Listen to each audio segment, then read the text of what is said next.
Im ersten Teil der Videoreihe Baugeschichte erklärt befassen wir uns mit Mesopotamien. Das Video ist unterteilt in 2 Teile. Zuerst behandeln wir die generellen geschichtlichen Umstände, danach gehen wir genauer auf die Baugeschichte ein. Einen genauen Zeitpunkt als Beginn der Entwicklung unserer Baugeschichte zu finden, ist sehr schwierig, da schon in der Jungsteinzeit Bauten aus Holz errichtet wurden. Die ersten frühen Hochkulturen entwickelten sich jedoch ca. 3000 v. Chr. in Mesopotamien, dem sogenannten Zweistromland.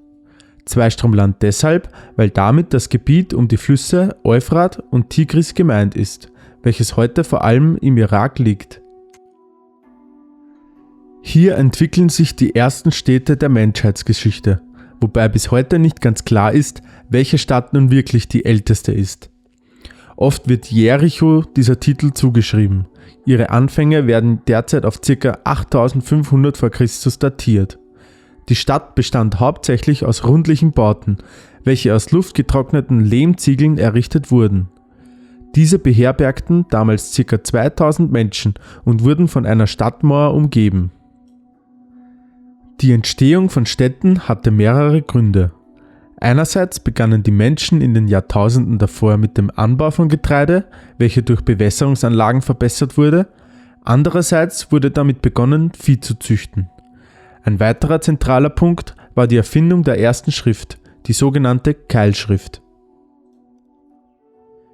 Kommen wir nun zur Baugeschichte.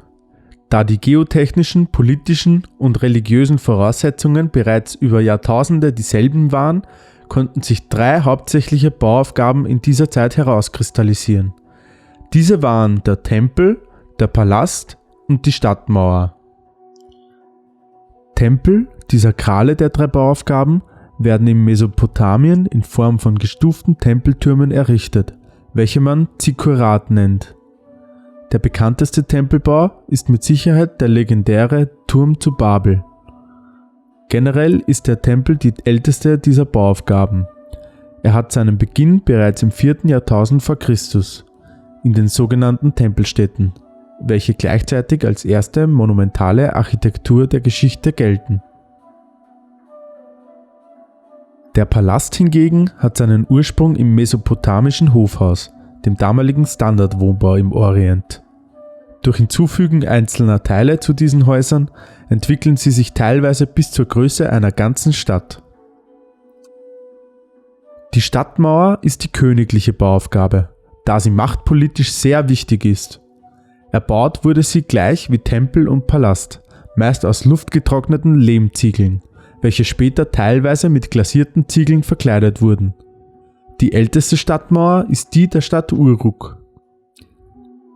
Das wohl bekannteste Bauwerk dieser Zeit ist das Ishtar-Tor, welches in Babylon unter Nebukadnezar als Stadttor gebaut wurde. Eine Rekonstruktion dieses Tores kann heute im Pergamon-Museum in Berlin besichtigt werden. Grundsätzlich ist es nicht immer leicht, Bauzeitalter genau zu datieren.